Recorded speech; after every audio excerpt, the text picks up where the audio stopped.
जय हिंद प्यारे बच्चों, कैसे हैं आप लोग। आज की इस वीडियो में हम लोग क्लास 12th के हिस्ट्री चैप्टर नंबर 1 ईट मन के तथा अस्थियां, यानी आप लोग अगर क्लास 12th के छात्र हैं तो आपके लिए इस वीडियो में हम लेकर आए हैं।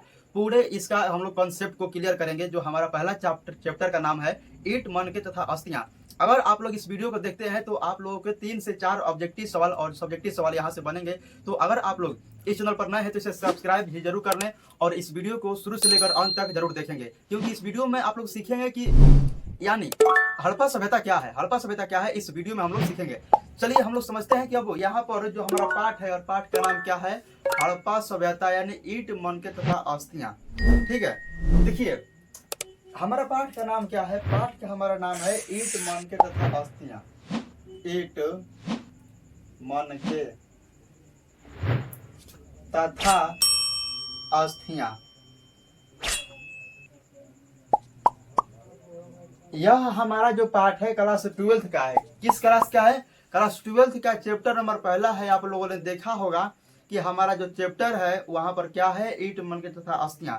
अब देखिए इस हम लोग अध्याय में पढ़ेंगे मुख्य रूप से हड़प्पा सभ्यता के बारे में, लेकिन हड़प्पा सभ्यता से पहले हम लोग इतिहास के बारे में थोड़ा समझ लेते हैं कि आखिर इतिहास क्या होता है, इतिहास किसे कहेंगे, इतिहास के कितने मतलब कि भेद हैं, यानी इतिहास को कितने कालखंडों में बांटा गया है, यह सभी हम लोग इस वीडियो में देखेंगे। तो देखिए पहला नंबर रही बात हम लोग कि हम लोग पढ़ रहे हैं इतिहास, क्योंकि हड़प्पा सभ्यता इतिहास में आता है और वह विज्ञान में नहीं आता। ठीक है, तो पहली बात हम लोग इतिहास किसे कहेंगे। तो इतिहास क्या है, तो जो बीते हुए समय है उसे हम लोग इतिहास कहेंगे। अगर हमको कहना होगा तो आम भाषा में हम क्या कहेंगे कि बीते हुए समय को ही क्या कहते हैं, इतिहास कहते हैं। जैसे में समझिए, अगर हम लोग समझेंगे कि यहाँ पर इतिहास क्या है, पहला नंबर हमारा हेडिंग होगा इतिहास।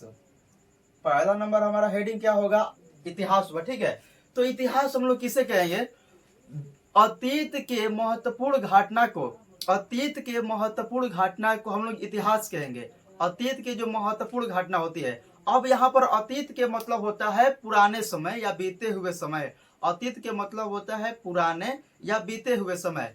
ठीक है, तो अतीत के महत्वपूर्ण घटना जो होता है वह इतिहास कहलाता है। जैसे हम लोग का भारत है, भारत जैसे हम लोग का कब आजाद हुआ है, तो 1947 में हम लोगों का भारत क्या है, आजाद हुआ है।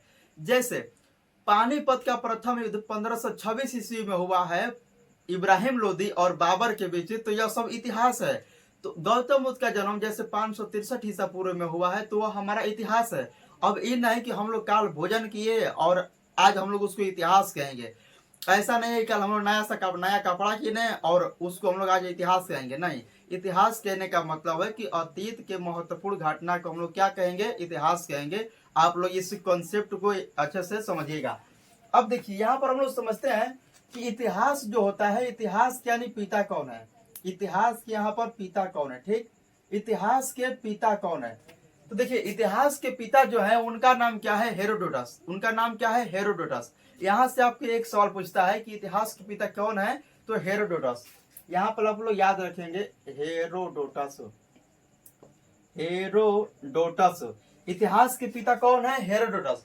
अब देखिए हेरोडोटस जो है व्यक्ति, उन्होंने अपना एक पुस्तक लिखा है और उस पुस्तक का नाम क्या है, इसे आप लोग याद रखेंगे।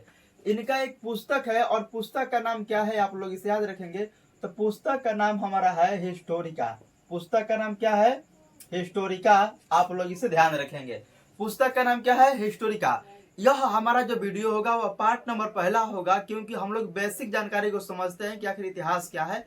उसके बाद हम लोग समझेंगे कि हड़प्पा सभ्यता और इसके बारे में। अब देखिए इतिहास हो गया, इतिहास किसे कहेंगे, अतीत के जो महत्वपूर्ण घटना होगा उसे हम लोग इतिहास कहेंगे। इतिहास के पिता कौन है, इतिहास के पिता कौन है, हेरोडोटस। हेरोडोटस इतिहास के पिता हेरोडोटस की कौन सी पुस्तक है, हिस्टोरिका। आप लोग इस कॉन्सेप्ट को याद रखेंगे। अब देखिए इतिहास के पिता जब हेरोडोटस हो गए तो इतिहास को हम लोग यहाँ पर बांटते हैं कुछ कालखंडों में। इतिहास को कुछ हम लोग कालखंडों में बांटते हैं। जैसे अब यहाँ पर हम लोग का इतिहास हो गया, क्या हो गया, इतिहास। तो इतिहास को हम लोग यहाँ पर बांटेंगे, आप लोग समझेंगे। देखिए इतिहास हो गया, इतिहास को हम लोग जो बांटते हैं वह 3 कालखंडों में बांटते हैं। किसमें बांटते हैं, 3 कालखंडों में बांटते हैं। इतिहास को कितने खंडों में बांटा गया, 3 कालखंडों में, जिसमें हम लोग पहला देखेंगे, दूसरा देखेंगे और तीसरा देखेंगे। पहला हमारा हो जाएगा प्रागैतिहासिक काल, दूसरा हम लोग का हो जाएगा आधे ऐतिहासिक काल, और तीसरा हम लोग का हो जाएगा ऐतिहासिक काल। तो देखिए मैं इसको लिख देता हूं, आप लोग इसको नोट्स में बना लीजिएगा अच्छे से। तो पहला हम लोग का क्या हो जाएगा प्रागैतिहासिक काल, पहला हम लोग का हो जाएगा प्रागैतिहासिक काल, पहला हम लोग क्या हो गया प्रागैतिहासिक काल। दूसरा हम लोग का हो जाएगा आधे ऐतिहासिक काल, दूसरा हम लोग का हो जाएगा आधे ऐतिहासिक काल, आप लोग इसे याद रखेंगे। तीसरा हम लोग का हो जाएगा ऐतिहासिक काल, तीसरा हम लोग क्या हो जाएगा ऐतिहासिक काल। आप इसको नोट्स में अच्छे से लिख लीजिएगा, आपको यह आगे तक काम देगा जब आप लोग कंपटीशन की तैयारी करेंगे तब तक।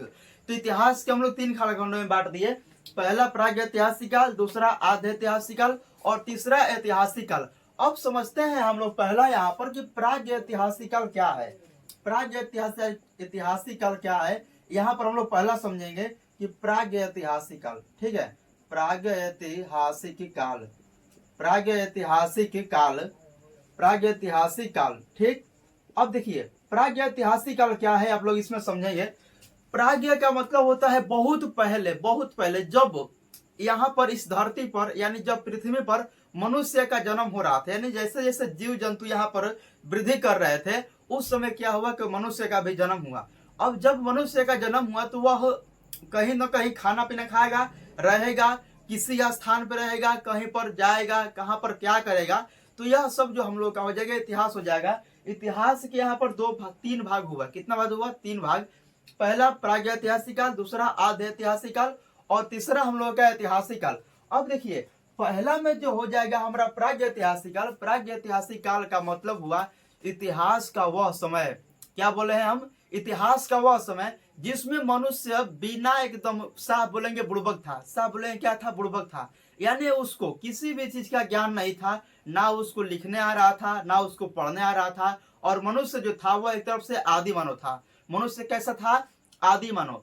पहला यहाँ पर बात को पॉइंट में मतलब लिखिएगा कि आदि मानव का मतलब क्या हुआ। तो आदि मानव का मतलब हुआ कि वह मनुष्य जो यानी उसके अंदर सभ्यता का विकास न हुआ हो, और वह कैसे भी रह रहा हो, उसका कपड़ा ना हो, उसके खाने पीने का तरीका जो है पूरा अलग हो, शिकारी करता हो, वाखेट करता हो, किसी जीव जंतु को मारता हो, ये सभी जो हो गया सब आदि मानव की पहचान है, पहले की पहचान है। और उस समय की मानव के जो मस्तिष्क होते थे, कपार होते थे, वो बहुत ही अलग होते थे, हम लोग के जैसा नहीं होते थे। तो वह किसमें आ जाएंगे, आदि मानव में। तो इतिहास का वह समय जिसमें मनुष्य लिखना पढ़ना नहीं जानता था और वह आदि मानव था, क्या था, आदि मानव, उसे हम लोग कहेंगे प्रागैतिहासिक काल, उसे हम लोग क्या कहेंगे, प्रागैतिहासिक काल। अगला हम लोग का हो जाएगा आधे ऐतिहासिक काल, अगला क्या है हम लोग का, आधे ऐतिहासिक काल। अब देखिए आधे का मतलब हुआ कि जैसे जैसे मनुष्य बढ़ रहा था तो पहले वह उसको किसी भी तरह का ज्ञान नहीं था, उसको किसी भाषा का भी ज्ञान नहीं था, कोई लिखने भी उसको नहीं आ रहा था। लेकिन एक मनुष्य की मतलब की एक आंतरिक मतलब की एक तरफ से विकास की भावना है कि वह हर समय कुछ नया नया सीखते रहता है। जैसे हम लोग के मतलब जो दादा परदादा होंगे वह किसी दूसरे चीज के बारे में जानते होंगे, लेकिन आज के समय में हम लोग क्या है कि उनसे उस एडवांस चीज को जानते हैं जो उस समय के लोग नहीं जानते होंगे। तो मनुष्य जो था वह एक तरफ से प्रगतिशील प्राणी है और यह नए नए चीजों का आविष्कार करना जानता है, और यह आगे समझते हैं हम लोग कि यह क्या क्या काम किया। तो आधे ऐतिहासिक काल में क्या था कि मनुष्य जो था वह लिखना जान गया था, वह लिखना जान गया था, और वह क्या लिखा है हमको इस बात की पूरी तरह से जानकारी नहीं प्राप्त हुआ। यानी इतिहास का वह समय जिसमें लिखित साक्ष्य मिले हैं, इतिहास का वह समय जिसमें लिखित जो साक्ष्य हैं वह मिले हैं, लेकिन उसको हम लोग पढ़ नहीं पाए हैं, उसको हम लोग पढ़ नहीं पाए हैं, तो वह क्या हो जाएगा हमारा आधे ऐतिहासिक काल, वह क्या हो जाएगा आधे ऐतिहासिक काल। आप लोग इसे ध्यान रखेंगे। तो जो हम लोग हड़प्पा सभ्यता के बारे में पढ़ते हैं, किसके बारे में पढ़ते हैं, हड़प्पा सभ्यता के बारे में, तो वह हड़प्पा सभ्यता हो जाएगा इसी में आ जाएगा, किसमें आता है, इसमें आता है। आप लोग इसे ध्यान रखेंगे। यानी दूसरा हम लोग का क्या है, आधे ऐतिहासिक, दूसरा हम लोग क्या है, आधे ऐतिहासिक, आधे ऐतिहासिक काल, आधे ऐतिहासिक काल, ठीक है। दूसरा क्या है हम लोगों का आध ऐतिहासिक काल है, आप लोग ध्यान रखेंगे। अब देखिए इसमें क्या था कि मनुष्य लिखना जान गया था, लेकिन वह अपने भाषा में क्या चीज लिखा है उसको हम लोग पढ़ तो नहीं पाए हैं, तो उसको बोले कि आधा अधूरा काम हुआ है, यानी आध्य ऐतिहासिक काल में उसको हम लोग रखते हैं। और इसी आध्य ऐतिहासिक काल में आता है हमारा हड़प्पा सभ्यता। हमारा क्या आता है? हड़प्पा सभ्यता आता है, आप लोग इसे याद रखेंगे। हमारा क्या आता है? हड़प्पा सभ्यता आता है, आप लोग इसे याद रखेंगे। तो यहाँ से आपको पहला सवाल पूछता है कि हड़प्पा सभ्यता किस काल की सभ्यता है? तो हड़प्पा सभ्यता किस काल की सभ्यता है? तो आध्य ऐतिहासिक काल की। हड़प्पा सभ्यता किस काल की सभ्यता है? आध्य ऐतिहासिक काल की सभ्यता है, आप लोग इसे याद रखेंगे।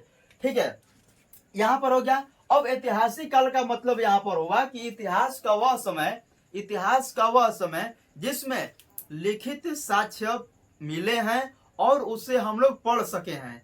यानी इतिहास का वह समय जिसमें इतिहास को समझने के लिए लिखित विवरण मिला है और उस लिखे हुए चीज को हम लोग पढ़ लिए हैं, वह हमारा क्या हो जाएगा? ऐतिहासिक काल। आप लोग इस बात को गौर किए होंगे और आपको अच्छे से समझ में आ गया होगा। तो चलिए हम लोग इसके और मतलब आगे कंसेप्ट को समझते हैं। हाँ, तो देखिए इसके कुछ समय पहले हम लोगों ने पढ़ा है कि इतिहास क्या है, और इतिहास के हम लोग 3 कालखंडों में बांटते हैं, जिसमें हमारा पहला आ जाएगा, क्या हो जाएगा बोलिए? तो प्रागैतिहासिक काल। दूसरा हम लोग का आ जाएगा आध्य ऐतिहासिक काल, और तीसरा हम लोग का आ जाएगा ऐतिहासिक काल। हम लोग इस बात को समझ लिए हैं। हम लोग समझ चुके हैं कि जब मनुष्य था वह पढ़ना लिखना नहीं जानता था, यानी एक तरफ से आदि मानव था, वह प्रागैतिहासिक काल का है। ठीक है, दूसरा हम लोग का आध्य ऐतिहासिक काल, यानी इतिहास का वह समय जिसमें मनुष्य लिखना तो जान गया था, लेकिन वह क्या लिखा है हम लोग उसको पढ़ नहीं पाए हैं। तो यहाँ पर आप लोगों को याद हो गया। और ऐतिहासिक काल का मतलब हुआ कि जहां पर लिखित विवरण मिला है और उससे हम लोग पढ़ भी सके हैं, वह हमारा ऐतिहासिक काल हुआ। अब हम लोग समझते हैं यहाँ पर कि कोई भी इतिहास रहता है उसको जानने के लिए कोई तो चीज होगा ना। जैसे अगर हम लोग के मतलब कि दादा परदादा यानी पूर्वज जो क्या कर रहे थे हम लोग को मालूम है, उन लोगों के समय तो हम लोग नहीं थे। चाहे मान लीजिए कि अगर आप जहां पर हैं उसके दूसरे जगह पर कोई घटना हुआ तो आपको उस घटना की जानकारी किसी न किसी माध्यम से जरूर मालूम होता होगा। कहने का मतलब है कि जैसे मान लीजिए कि कोई गांव है और किसी गांव में कोई आग लग गया। ठीक है, अब उसमें आग लग गया तो आपको उसकी जानकारी कैसे मिलेगा? बहुत सारा बात हो सकता है आपको जानने के लिए। पहला हो सकता है कि आप उस गांव में गए हो और उसी समय वह काम हो गया हो, घटना हो गया हो। दूसरी बात हो सकता है कि उस गांव में कोई आपका रिलेशनशिप हो और वहां से आपको जानकारी दिया गया हो। तीसरी बात है कि सोशल मीडिया का जमाना है और सोशल मीडिया के यानी तरीके से वीडियो बनाकर छोड़ दिया गया हो, तो आपको उस घटना के बारे में जानकारी मालूम चल गया। लेकिन हाँ, आज के समय में जब हम लोग पहले के इतिहास को समझते हैं तो उस समय मोबाइल नहीं था, तो इतिहास हम लोग को कैसे मालूम चलेगा? तो इतिहास के कुछ स्रोत होते हैं। इतिहास से क्या होते हैं? स्रोत होते हैं, जिससे हम लोग बोलते हैं साहित्यिक स्रोत। ठीक है, जिससे हम लोग बोलते हैं ऐतिहासिक स्रोत। क्या बोलते हैं? ऐतिहासिक स्रोत। इतिहास को समझने में जो स्रोत हमारी मदद करता है उसे हम लोग ऐतिहासिक स्रोत कहते हैं। क्या कहते हैं? ऐतिहासिक स्रोत, यानी वैसा स्रोत जिसके माध्यम से इतिहास को समझने में जानकारी मालूम होती है, उसे हम लोग बोलते हैं क्या? ऐतिहासिक स्रोत। आप लोग यहाँ पर इसे नोट करिएगा। ठीक है, पहला नंबर की जब हम लोग इतिहास को जानेंगे तो ऐतिहासिक स्रोत होता है। ठीक है, ऐतिहासिक स्रोत। अब देखिए स्रोत का मतलब होता है कि कोई चीज हमको मतलब मिल रहा है किसी न किसी स्थान से। ठीक है, जैसे बैंक हो गया तो हमारा पैसा देने का एक स्रोत हो गया। जैसे अगर नदी हो गया, समुन्दर हो गया, तो वहां से हमको जल मिलेगा, यानी जल देने का वह स्रोत हो गया। ठीक है, देखिए तो ऐतिहासिक स्रोत का मतलब हुआ कि जिन चीजों से हमको इतिहास की जानकारी मिलती है उसे हम लोग ऐतिहासिक स्रोत कहते हैं। इस ऐतिहासिक स्रोत में हमारा आ जाता है बहुत सारा। जैसे में आ जाता है पहला पुरातात्विक स्रोत। पुरातात्विक स्रोत। ठीक है, पहला आ जाता है पुरातात्विक स्रोत। दूसरा हम लोगों का आ जाता है साहित्यिक स्रोत। दूसरा हम लोग क्या होता है? साहित्यिक स्रोत। दूसरा हम लोग का आता है क्या? साहित्यिक स्रोत। और तीसरा हम लोग का आता है यात्रियों का विवरण। यात्रियों का विवरण आप लोग इसे याद रखेंगे। देखिए, इतिहास को समझने के लिए यहाँ पर 3 चीजें महत्वपूर्ण हैं। जैसे पहला हम लोग का क्या हो जाएगा, पुरातात्विक स्रोत, मैं इसका आप लोगों को बताऊंगा पुरातात्विक स्रोत क्या है। दूसरा हम लोग क्या हो जाएगा, साहित्यिक स्रोत, और तीसरा हम लोगों का क्या हो जाएगा, यात्रियों का विवरण। अब देखिए, पहला हमारा क्या है, पुरातात्विक स्रोत। पुरातात्विक स्रोत का मतलब क्या हुआ कि कहीं कहीं पर क्या होता है कि जेसीबी से जब माटी उटी खनाता है तो हम लोग देखते हैं कि कहीं पर ईटा पत्थर निकल गया है, कहीं पर मतलब कि माटी उटी निकल गया है, और कहीं पर कोई पत्थर उथल निकल जाता है। अगर कोई आदमी मरा होगा वहां पर तो उसका थोड़ा बहुत हड्डी मड्डी निकल जाएगा। तो वह सब क्या है कि जमीन के अंदर से खुदाई हो रहा है, ठीक है। तो उसको हम लोग पुरातात्विक स्रोत बोलेंगे। क्या बोलेंगे, पुरातात्विक स्रोत। यानी धरती के अंदर जो चीजें हमको पाई जाती हैं और जिनसे हमको इतिहास की जानकारी मिलेगी, उससे हम लोग क्या कहेंगे, पुरातात्विक स्रोत कहेंगे, ठीक है।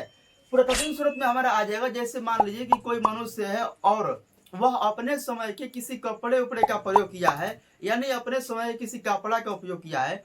अगर वह व्यक्ति मर जाता है तो हम लोग क्या कहें कि यह जो कपड़ा है ये फलाने आदमी का कपड़ा है। किसका कपड़ा है, तो फलाने आदमी का कपड़ा है। तो इससे हमको क्या मालूम चलेगा कि वह जो व्यक्ति है उस कपड़े को इस्तेमाल कर रहा था, उस कपड़े को इस्तेमाल कर रहा था।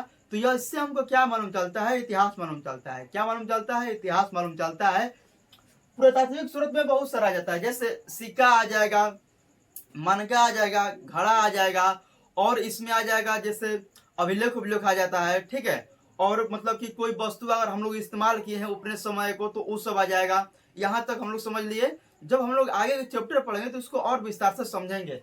अब देखिए, अगला क्या है, साहित्यिक स्रोत। साहित्यिक स्रोत में हमारा आ जाता है क्या, इसमें आ जाता है हमारा धार्मिक स्रोत और गैर धार्मिक स्रोत। धार्मिक स्रोत और गैर धार्मिक स्रोत आ जाता है, ठीक है। इसमें हमारा आ जाता है धार्मिक स्रोत। क्या आ जाता है, धार्मिक स्रोत। यानी धार्मिक स्रोत को हम लोग धार्मिक ग्रंथ बोल सकते हैं, ठीक। और दूसरा हमारा आता है गैर धार्मिक। दूसरा हमारा क्या आता है, गैर धार्मिक आता है। आप लोग इसे याद रखेंगे, ठीक है। एक हमारा क्या आता है, धार्मिक स्रोत, और दूसरा हमारा क्या आता है, गैर धार्मिक स्रोत। साहित्यिक स्रोत जो हो गया वह 2 प्रकार के हो सकते हैं, ठीक है। एक हमारा हो जाएगा धार्मिक स्रोत, यानी धार्मिक स्रोत, और दूसरा हम लोग का हो जाएगा गैर धार्मिक स्रोत। अब देखिए, धार्मिक ग्रंथ और धार्मिक स्रोत का मतलब हुआ कि हम लोग देखते हैं कि हम लोगों का कोई धर्म है, यानी हिंदू धर्म है या मुस्लिम धर्म है, कोई धर्म है। अगर वह हिंदू धर्म है तो हिंदू धर्म में महाभारत रामायण जो हो गया हमारा एक ग्रंथ हो गया।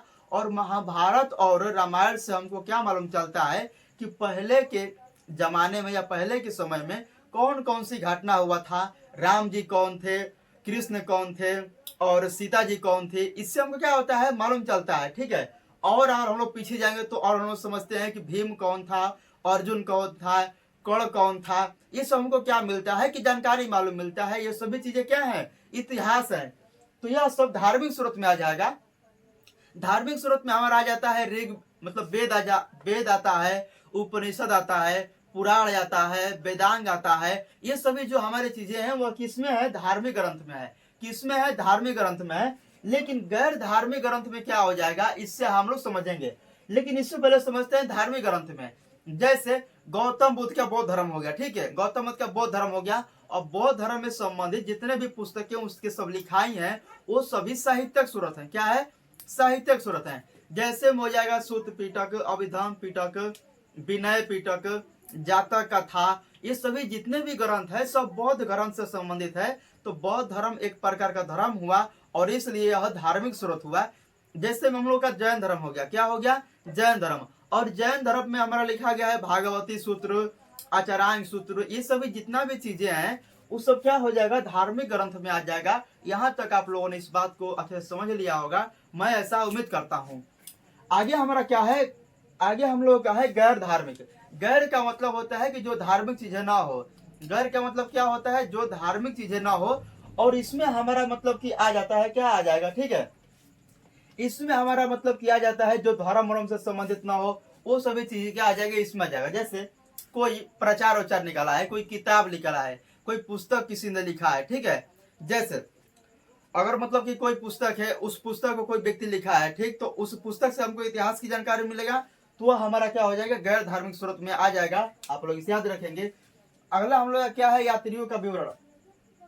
अगला हम लोग का क्या है, यात्रियों का विवरण। अब देखिए, यात्रियों का विवरण में जैसे क्या हो जाता है कि हम लोग जानते हैं कि इतिहास में कुछ मतलब कि यात्री आए हैं, कुछ क्या आए हैं, यात्री आए हैं, और उस यात्री ने अपना पुस्तक लिखा है और उस पुस्तक में क्या किया है कि उस समय के भारत के या उस समय के किसी स्थान के बारे में वर्णन किया है। जैसे में हम लोग समझते हैं कि मेघास्तनिज एक है, क्या है, मेघास्तनिज एक हमारा यात्री था। मेघास्तनिज क्या था, हमारा एक यात्री था, और यह आया था कब, चंद्रगुप्त मौर्य के दरबार में। किसके दरबार में आया था, चंद्रगुप्त मौर्य के दरबार में आया था। आप लोग इसे याद रखेंगे, ठीक है।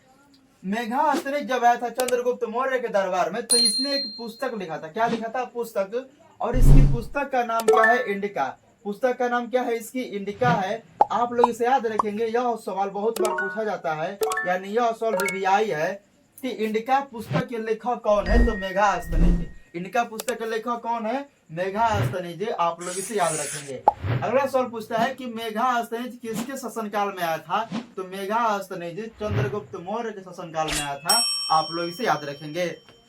तो जो इंडिका पुस्तक हो गया वह मेघास्तनिज के हो गया, और इस इंडिका पुस्तक में क्या किया गया है कि भारत के बारे में बताया गया है। इस इंडिका पुस्तक से हमको जानकारी मिलता है मौर्य काल की। आप लोग इसे याद रखेंगे। तो यात्रियों का विवरण में क्या हो जाता है कि जो यात्री आता है वह अपना कुछ किताब लिखता है, और उस किताब में क्या होता है कि वहाँ के संस्कृति के बारे में, समाज के बारे में और भौगोलिक दशाओं के बारे में, ये सभी बारे में क्या होता है कि उसमें बताया गया रहता है। आप लोग इसे याद रखेंगे। तो इतना हम लोगों ने आप लोग समझ लिए कि इतिहास को समझने के लिए कुछ स्रोत होते हैं जिससे हम लोग ऐतिहासिक स्रोत कहते हैं, जिसमें आ जाता है पुरातात्विक स्रोत, साहित्यिक स्रोत और यात्रियों का विवरण, ये सभी शामिल है। आगे हम लोग बढ़ते हैं तो और हम लोग समझेंगे। देखिए, इससे पहले हम लोगों ने समझ लिया है कि इतिहास को समझने के लिए कुछ चीजें हम लोग के पास होती हैं, और उससे हम लोग कहते हैं ऐतिहासिक स्रोत। क्या कहते हैं, ऐतिहासिक स्रोत। अब हम लोग समझेंगे कि अगर कोई भी इतिहास रहता है तो उसका समय, जैसे उसका कुछ समय होता है, ठीक है। जैसे कि पानीपत का प्रथम युद्ध कब हुआ, 1526 ईस्वी में। हम लोगों का संविधान मतलब कि कब बना, यानी हम लोग का देश कब आजाद हुआ, तो 15 अगस्त 1947 ईस्वी में। तो हम लोग समझते हैं कि अब ईस्वी और ईसा पूर्व क्या होता है, ईस्वी और ईसा पूर्व क्या होता है, यानी इतिहास के काल निर्धारण को हम लोग समझेंगे, ठीक है। देखिए, इतिहास के काल निर्धारण, किसका निर्धारण, यानी काल निर्धारण। तो किसका निर्धारण, इतिहास के, इतिहास का काल निर्धारण, ठीक, इतिहास का काल निर्धारण। अब देखिए, इतिहास के काल निर्धारण में हम लोग पढ़ते हैं कि जैसे हम लोग समझते हैं, जैसे मैं आपके लिए यहाँ पर उदाहरण लिख रहा हूँ। क्या लिख रहा हूँ, उदाहरण लिख रहा हूँ। जैसे 563 ईस्वी में, यानी सॉरी ईसा पूर्व में, किसमें, ईसा पूर्व में, 563 ईसा पूर्व में किनका जन्म हुआ था, तो 563 ईसा पूर्व में जन्म हुआ था उस महान व्यक्ति का नाम क्या था, महात्मा बुद्ध। क्या था, महात्मा बुद्ध। आप लोग इसे ध्यान रखेंगे, महात्मा बुद्ध क्या था, इनका जन्म हुआ था। आप लोग इसे ध्यान रखेंगे, किनका जन्म हुआ था, महात्मा बुद्ध का जन्म हुआ था।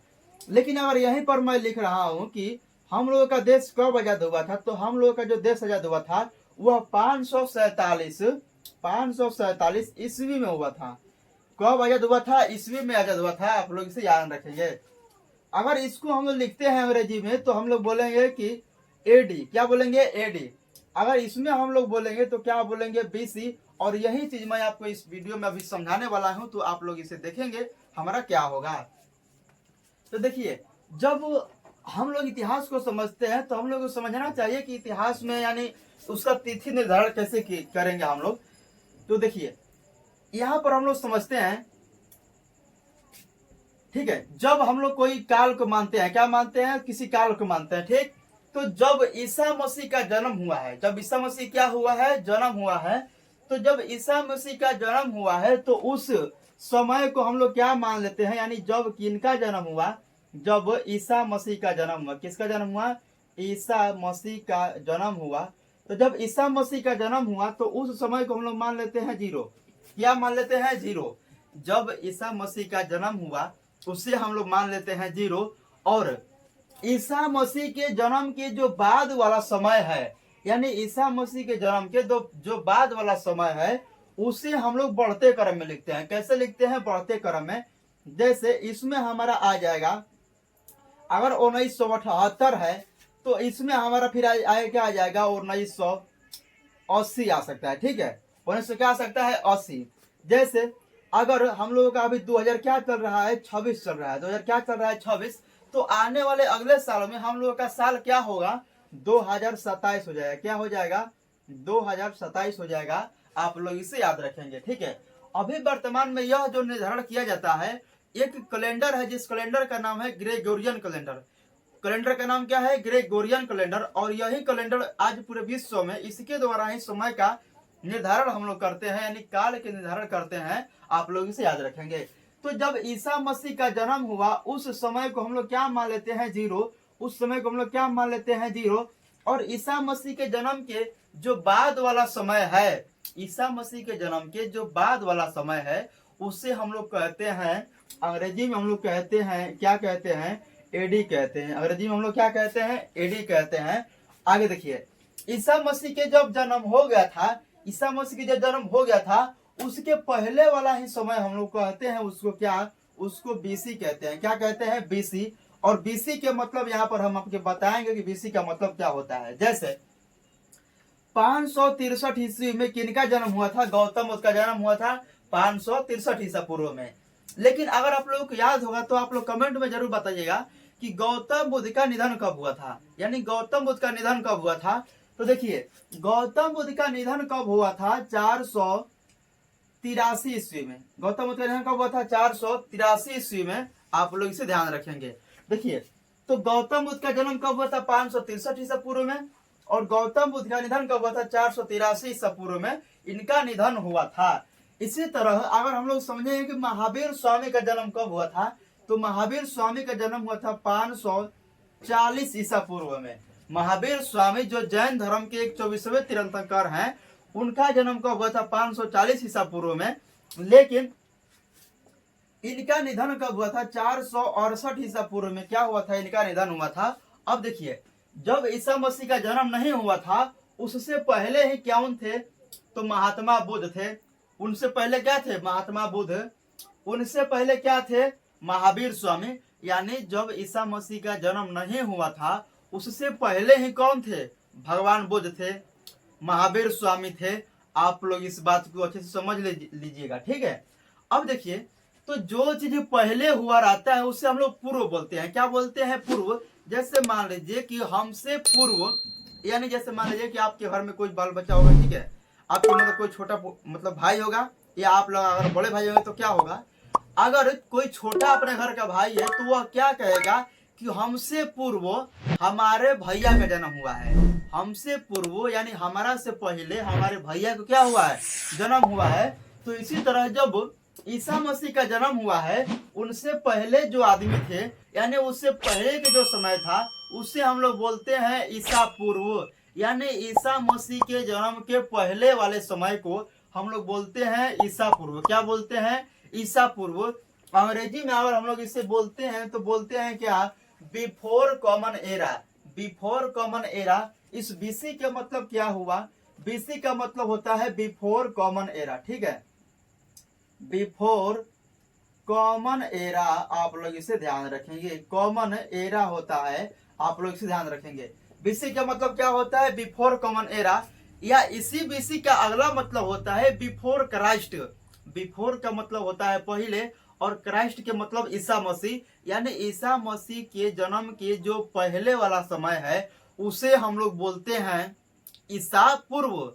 लेकिन ईसा मसीह के जब जन्म हुआ था और उनके बाद में जो समय आया था उसे हम लोग बोलते हैं ईसवी। क्या बोलते हैं, ईसवी, जिसे हम लोग अंग्रेजी में बोलते हैं एना डोमेनी। क्या बोलते हैं, एना डोमेनी। या इसी को हम लोग अगले भाषा में बोलते हैं एसी लिखते हैं। क्या लिखते हैं, एसी। और इसका मतलब होता है, एसी का मतलब क्या होता है हमारा, बिफोर कॉमन एरा। ठीक है, बिफोर कॉमन एरा। ठीक है, यानी इसको हम लोग कॉमन एरा बोलेंगे। क्या बोलेंगे, कॉमन एरा बोलेंगे। आप लोग इसे ध्यान रखेंगे। तो यहाँ पर आपको समझ में आ गया होगा कि इतिहास के काल निर्धारण हम लोग कैसे करते हैं। अगर आपसे कोई पूछता है कि आपका जन्म कब हुआ था, ईसा पूर्व में हुआ था कि ईसवी में हुआ था, तो आप लोग बताइएगा कि आप लोगों के समय से पहले ईसा मसीह है कि आप लोगों के जन्म के बाद ईसा मसीह है। तो ईसा मसीह जो है वह हम लोगों से पहले ही हैं, तो इसलिए ईसा पूर्व में उनका जन्म हुआ था, तो हम लोगों का जन्म ईस्वी में हुआ है। किस में हुआ है? ईस्वी में हुआ है। आई होप इस पॉइंट को आप लोग समझ लिए होंगे। अगले हम लोग अगर टॉपिक की ओर बढ़ेंगे तो हमारा अगला टॉपिक क्या होगा इससे आप लोग समझिएगा।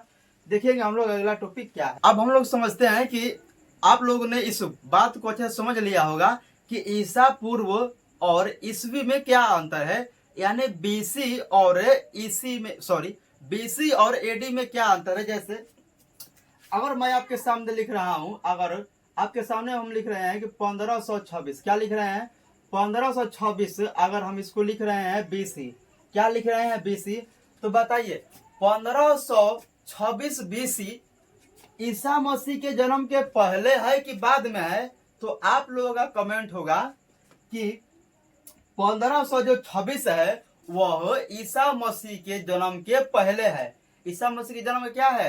पहले है, क्योंकि यहाँ पर हमने बीसी लिखा है। क्या लिखा है? बीसी लिखा है। और बीसी के मतलब आपको हमने बताया है कि बीसी का मतलब क्या होता है? बिफोर कॉमन एरा या बिफोर क्राइस्ट, यानी ईसा मसीह के जन्म के पहले के जो समय है उसे हम लोग ईसा पूर्व के नाम से जानते हैं। आप लोग इसे याद रखेंगे, ठीक।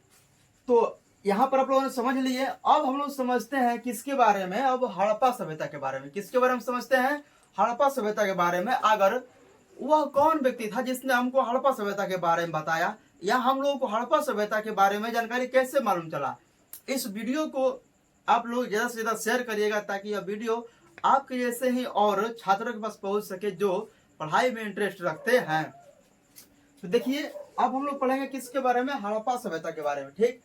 तो हम लोग हड़प्पा सभ्यता का सामान्य जानकारी अभी हम लोग हासिल करेंगे, ठीक है। सामान्य जानकारी, सामान्य जानकारी। देखिए हड़प्पा सभ्यता का हम लोग सामान्य जानकारी को हासिल करेंगे, ठीक। देखिए अब हम लोग समझते हैं कि हड़प्पा सभ्यता के बारे में हम लोग को कैसे मालूम चला। हम लोग को तो कोई चीज पहले से मालूम रहता नहीं है। अगर कोई चीज किसी को पहले से ही मालूम है तो उसको हम लोग ज्ञानी वानी बोल सकते हैं, ठीक है। लेकिन एक समय की बात है जब क्या हो रहा था कि भारत में उस समय भारत में एक गवर्नर जनरल था और उसका नाम था लॉर्ड डलहौजी। उसका नाम क्या था? लॉर्ड डलहौजी। वह भारत का गवर्नर जनरल था। और जब वह भारत का गवर्नर जनरल था तो भारत में उस समय क्या था कि ब्रिटिशों का शासन था। किसका शासन था? ब्रिटिशों का शासन था, यानी बोल सकते हैं हम लोग अंग्रेजों का शासन था। जब भारत में अंग्रेज शासन कर रहे थे तो यहीं पर क्या था कि सब प्रकार के चीजों का उत्पादन कर रहे थे और यहाँ से चीज लेकर अपने देश में भेज रहे थे उस वस्तु का निर्माण करने के लिए या उसका उपयोग करने के लिए। ये सब भेज रहे थे, ठीक। तो जब ये सब भेजेगा तो इसको भेजने के लिए तो कोई ऐसा साधन चाहिए जिसमें सामान बहुत अधिक मात्रा में क्या हो, ले जाया जा सके। तो जब भारत का गवर्नर जनरल था कौन? लॉर्ड डलहौजी। क्या नाम था उसका? लॉर्ड डलहौजी। लॉर्ड डलहौजी था, ठीक है। यह भारत का क्या था? गवर्नर जनरल था। आप लोग इसे ध्यान रखेंगे। इसके समय में क्या हो रहा था? इसके समय में क्या हो रहा था आप लोग ध्यान देंगे कि लाहौर से कराची के बीच, लाहौर से किसके बीच? कराची के बीच। लाहौर से कराची के बीच क्या हो रहा था कि रेलवे की पटरी बिछाई जा रही थी। क्या बिछाई जा रही थी? रेलवे की पटरी बिछाई जा रही थी। आप लोग इस बात को ध्यान रखेंगे। आपसे एक सवाल यहाँ पर पूछता है, ठीक।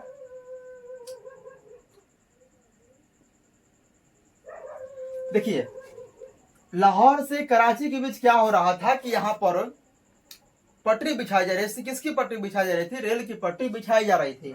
जब रेल की पटरी यहाँ पर बिछाया जा रहा था, यानी रेल की पटरी ना, रेल की पटरियां, ठीक है, बोल सकते हैं क्या हम लोग पटरियां? रेल की पटरियां बिछाई जा रहा था। कब? 1853 ईस्वी में। कब? 1853 ईस्वी में।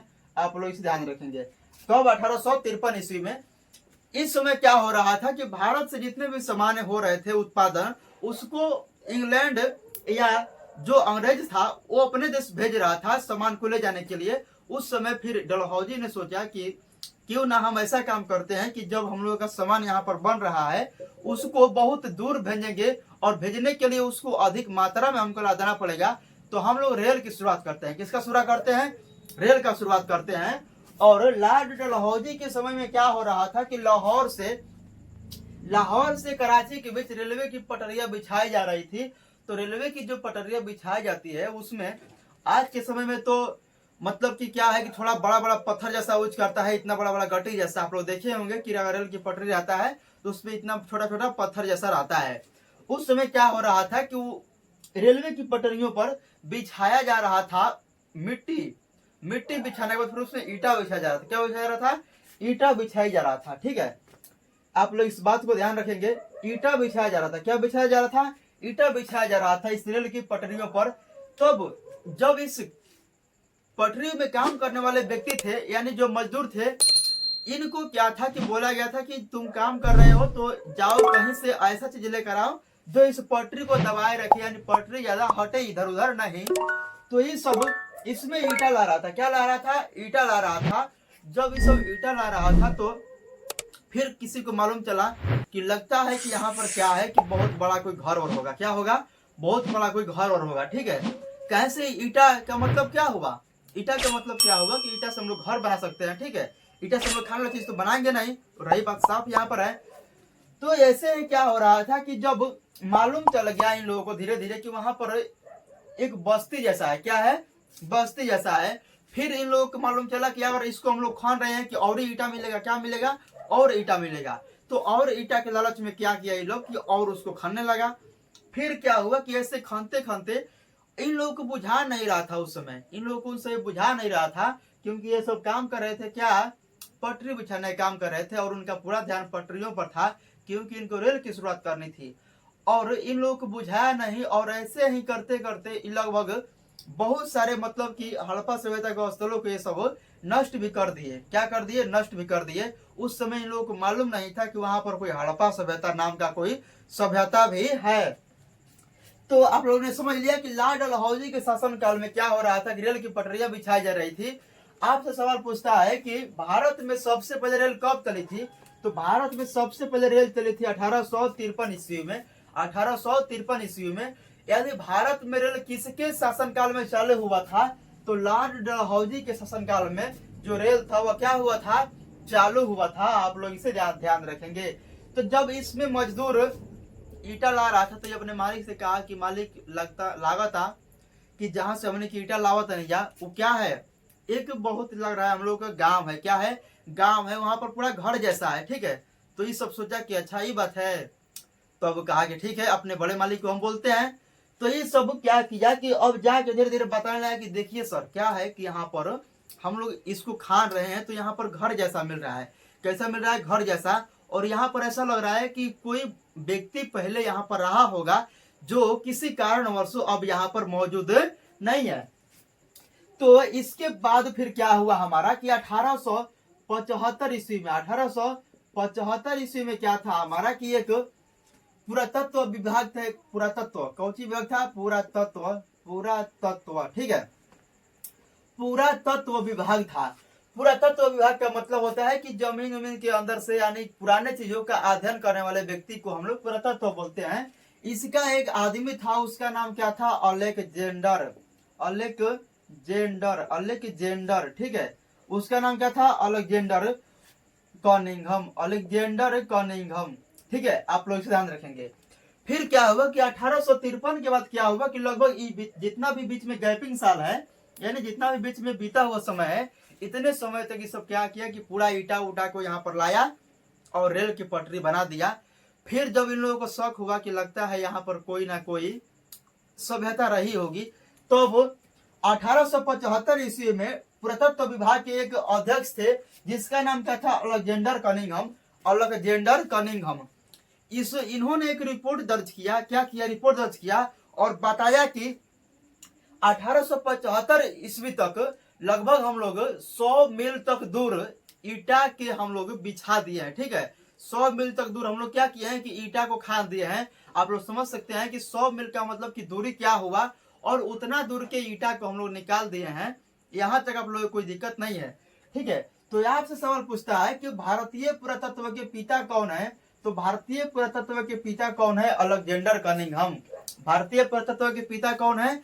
अलेक्जेंडर कनिंघम है। आप लोग इसे ध्यान रखेंगे, ठीक है।